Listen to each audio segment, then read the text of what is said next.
I think the only problem with this movie is that Disney put a target on their own back when they decided to make that major change that they made to this character. And to be honest, I couldn't care less for what was the color of the character, honestly. But making that a big deal and making that move would be pissing a lot of fans off. But to be completely honest, the kids who are gonna watch this movie are definitely not gonna care about that.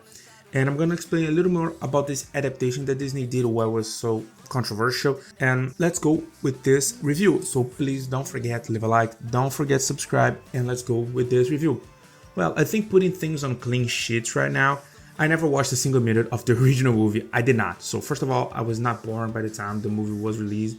And second of all, I don't think I'm the focused audience that Disney was searching for and is searching for this movie, so I didn't feel the need to watch the first one. So I wanted to go at first hands to watch this movie because I imagine that dozens of kids around the world who are younger than me have never watched the original one, so I'm gonna be the same. So I watched only this movie without comparing it to the other one.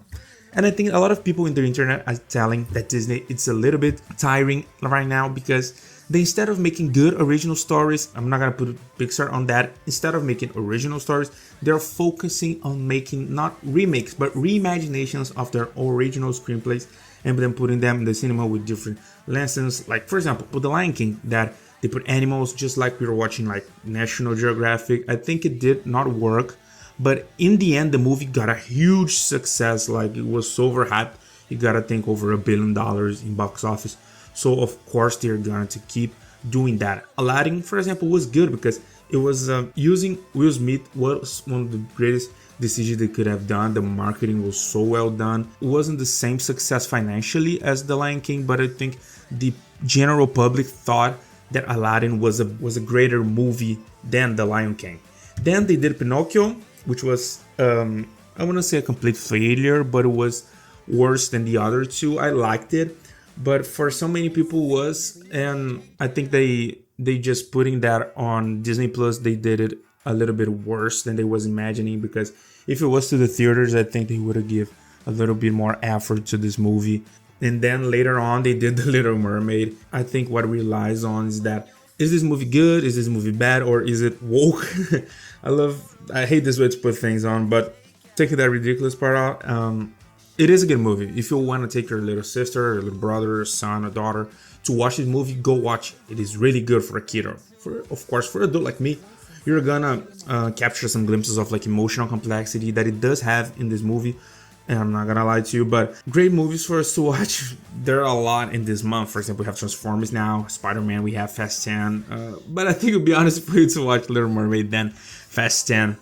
And should be completely honest, as the time went by, I was less worried about the color of the skin of the mermaid. First of all, Hailey is just gorgeous, because I think they went to two ideas to choosing her. First of all, they wanted an actress who could actually sing well, and she has a fantastic voice.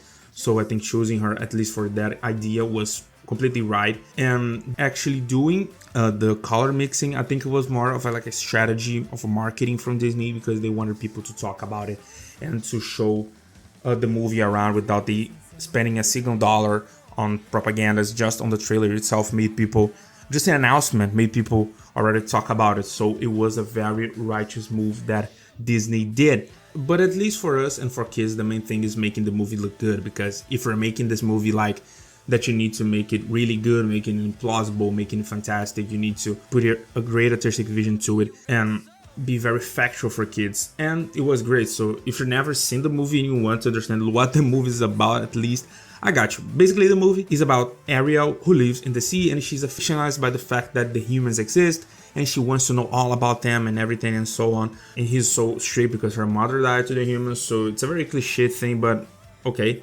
At least it looked nice in the screen. And of course you have that male figure that she's in love with, of course. And then the movie is basically she becomes a human because of her aunt, which is basically a water magician. And by that time she goes to the land without a voice, because she bet her voice on it. So she's mute for the whole movie. And by that time we just see her fall in love without even saying a word until the end. And the animals that she interacts in water, they help her throughout the movie. And I think this is the basic structure of the movie, I guess. So let's talk a little bit about the good aspects. Then I'm gonna talk about the bad aspects of this movie. There were a few ones, but let's develop it more. At least for the good things, the visual effects look really, really good. And most of the times of the movie, they were smart hiding the difficult things that they needed to do. Like, for example, the motion effects that Ariel was doing at the sea when she was swimming so fast, and they used the dark places to hide some flaws. Like, for example, when she's getting chased by the shark, used the trick effect of using darker atmospheres, of course, that the movie was all recorded basically on green screen, so that was easily to do in post-effects production. And because if they wouldn't, I think it would look like a PS2 character.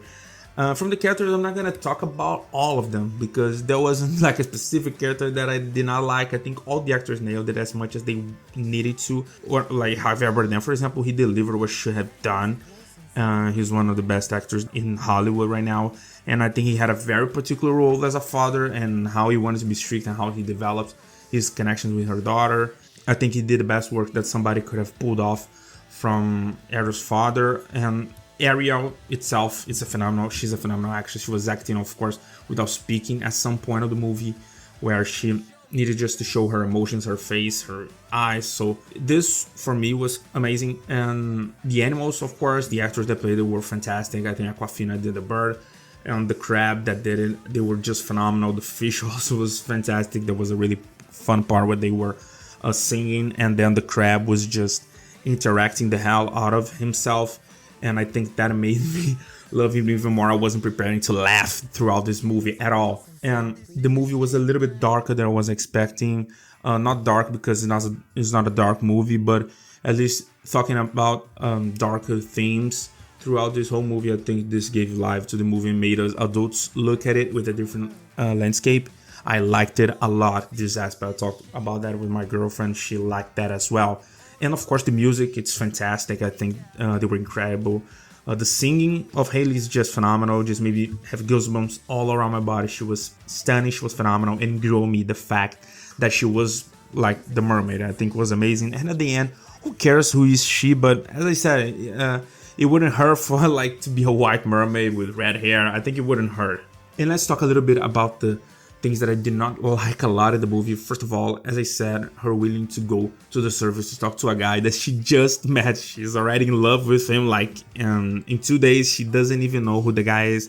He could have been like a racist, and she would have just known by the time that she was gonna talk to him. The villain, I like her, but the way that she was moving throughout the movie, I think was just so strange. Like, it is a very small flaw, but it got me a lot like this detail for just crawling around. I think they wanted to do that, like she needed to look like an octopus, but I think it was just odd for me. The ending as well, when like, for example, Ariel went to the boat that killed her, when she pierced her, like the slow ass boat with her like doing a freaking whirlpool at the water, and she couldn't just slap that boat out. She looks like a skyscraper off, like she was so huge, and she couldn't just do that. But of course they made her that size. They needed to kill her somehow. Of course, the other thing of the story that didn't get me was like she had a complete life underwater, and then she like snapped. She easily gave up her old life to this new one for a guy that she met. As I said, 2 days. For 2 days she met the guy,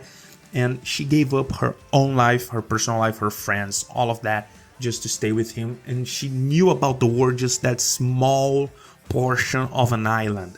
The small portion of an island made her feel like she needed to know the whole world. I get that, but we're talking about the 19th century. I think she didn't read stories. I think Prince Eric needed to tell her like, yo, you know what we do with black people. But I think the queen was black also, so I think this universe doesn't have slaves, I hope.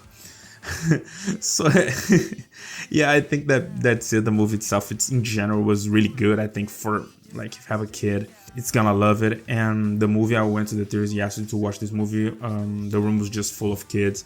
I don't like a very full theater with the movie that I just don't want to see a lot, but my girlfriend wanted to see it so much that I forced myself to do it, but I liked it anyhow. And the movie, I think, is a grade 7. I think it's a very good movie, and for a kid it's gonna be like a 9, maybe a 10. I think it's just very good for a kid. If you want to go, just go. And I think Disney's just, as I said, Disney's just gonna go and do all these reimaginations of their old movies. I think they're gonna go, like, for example, if I'm not mistaken, Snow White is gonna be on the next productions. I think it's gonna release the next year, and it's already having problems with people saying like, "Oh, Snow White is not that color. Like, she needs to be Snow White, like really, really light."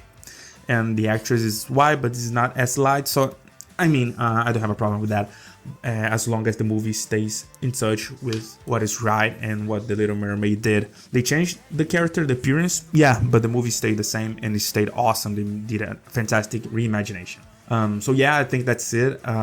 I think that's it for the video. Thank you guys so much for watching. I'm back. I traveled for 14 days. I went to Disney, so I left some videos behind, so I'm still catching up. So thank you guys so much for watching. Goodbye and peace.